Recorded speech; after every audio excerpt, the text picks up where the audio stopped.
目粽虾一般是用麻竹的竹叶，也毋过即摆有真侪拢是进口的。云林高溪乡公所特别办活动，要来推广到在地麻竹的粽虾。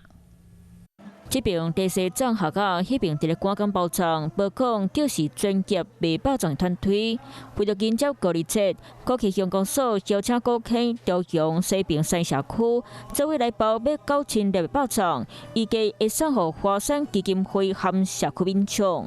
独居老人、孤老或是比较弱势的家庭，借由这个绑粽子然后送给他们，让他们也可以过个比较温暖的那个端午佳节。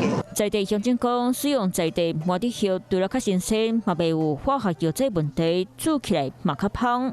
在地本身的比较新鲜，搁在于它有特殊的香味，进口的它有防腐剂这就是无共咱的处理也比较好处理。 透过这个活动，除了将肉粽送予有需要的弱势单位，毛乡亲对高溪麻竹叶有更加侪熟悉。 Hello， 我是林仙怡。想要抢先掌握最及时的新闻资讯吗？赶快订阅、按赞、开启小铃铛，锁定华视新闻 YouTube 频道。